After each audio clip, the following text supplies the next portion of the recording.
Last 7 দিন ধরে আমি ভিডিও আপলোড করতে পারিনি, কারণ আমার চ্যানেলে একটা স্ট্রাইক এসেছে তার জন্য।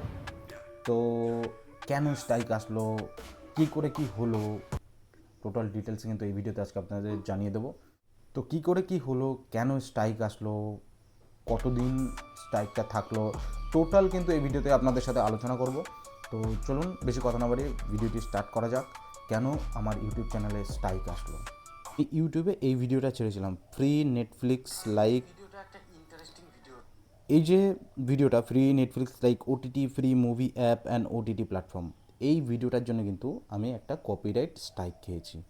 তো এই যে কপিরাইট স্ট্রাইকটা, এটা আসার কারণটা কি? দেখুন, ইউটিউবের কিন্তু প্রচুর পলিসি আছে। তো ভিডিওটা আপলোড করার পরেই কিন্তু আমার কাছে দুটো মেল আসে। তো প্রথম মেলটা ওপেন করি, এই ইউটিউব রিমুভ ইওর কন্টেন্ট। তো এখানে কি দিচ্ছে, এই techie Sagar, it look like 2 July 2025 did not follow community guideline to help keep our community safe, we remove it from YouTube. এটার কারণ আমি ওদের নাকি গাইডলাইনের ঊর্ধ্বে চলেছিলাম। তো এর জন্য দেখুন, we found we think we content did not follow our harmful and dangerous policy.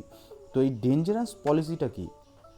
এই ডেঞ্জারাস পলিসি হচ্ছে কি, এই যে ভিডিওটা আমি ছেড়েছি, এই ভিডিওটা নাকি ফ্রিতে রয়েছে, যেটা অন্য প্ল্যাটফর্মকে হার্মফুল করছে, এর জন্য কিন্তু এটা আমাকে দিয়েছে। এবার আরেকটা জিনিস কি, দেখুন এখানে এই যে কপিরাইট স্ট্রাইকটা এসছে, এটার কিন্তু সলিউশনও ইউটিউব বলে দিচ্ছে নিচের দিকে দেখুন, how this impact your channel now has one strike, you won't be able to do thing like upload post or live stream for 1 week, this strike expire after 90 days.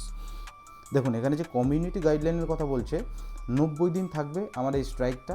এর মধ্যে যদি আমি, যেহেতু একবার কমিউনিটি গাইডের ঊর্ধ্বে চলেছি, সেহেতু কিন্তু আমাকে 1 সপ্তাহের জন্য সাসপেন্স করে দিয়েছে, যে আমি ইউটিউবে 1 সপ্তাহ কোনো ভিডিও আপলোড করতে পারবো না, কোনো শর্ট আপলোড করতে পারবো না, কোনো লাইভ স্ট্রিম, কোনো ফিচার্সই এরা কিন্তু এনেবল করে রাখেনি।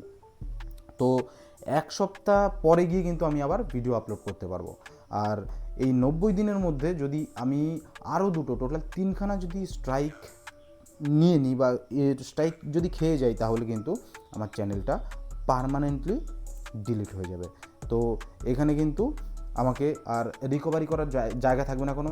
এবার এইটা যে আসার কারণ, এই যে ভিডিওটা আমি ছেড়েছি ফ্রি প্ল্যাটফর্ম, তো এখানে আমি কিন্তু ডিসক্রিপশান বক্সে কোনো কিছু মেনশন করিনি প্রথমে।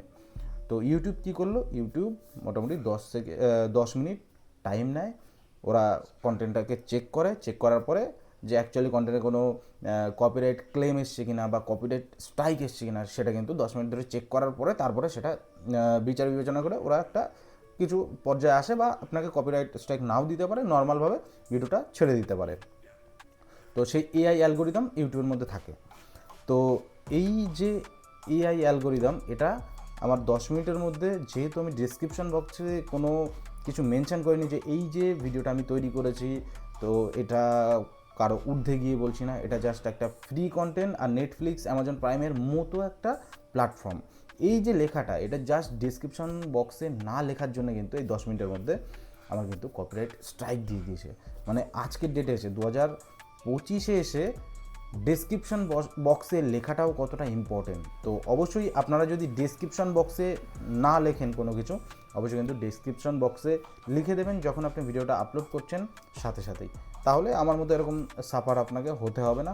তো এই যে 7 দিনের যে টাইমটা আমাকে দিয়েছে, তো এই 7 দিনে আমি কোনো কিছু আপলোড করতে পারিনি।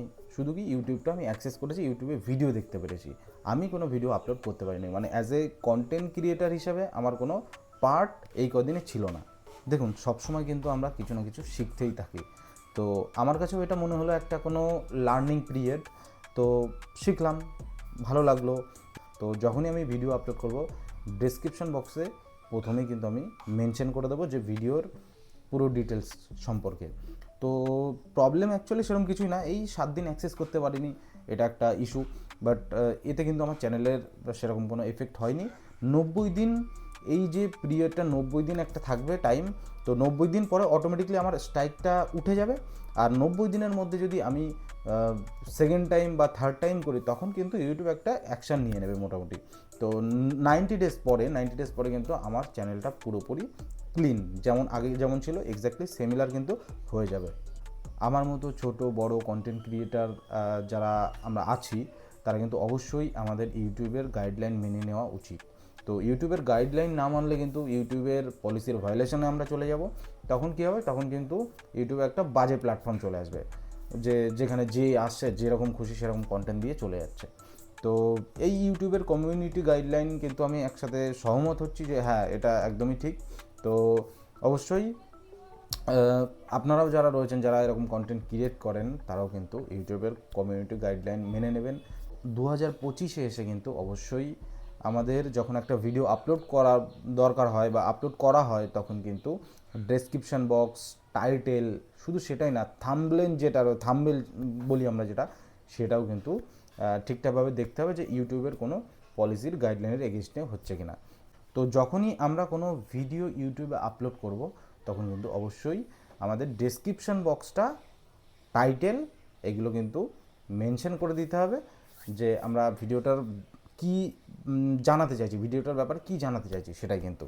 তো আমার আগে যে ভিডিওটা আপনারা যদি দেখেন যে free like Netflix, Amazon prime, তো ভিডিওটা দেখলে আপনারা বুঝতেই পারবেন আমি কিন্তু নেটফ্লিক্স বা অ্যামাজনের এগেনস্টে গিয়ে কথা বলিনি।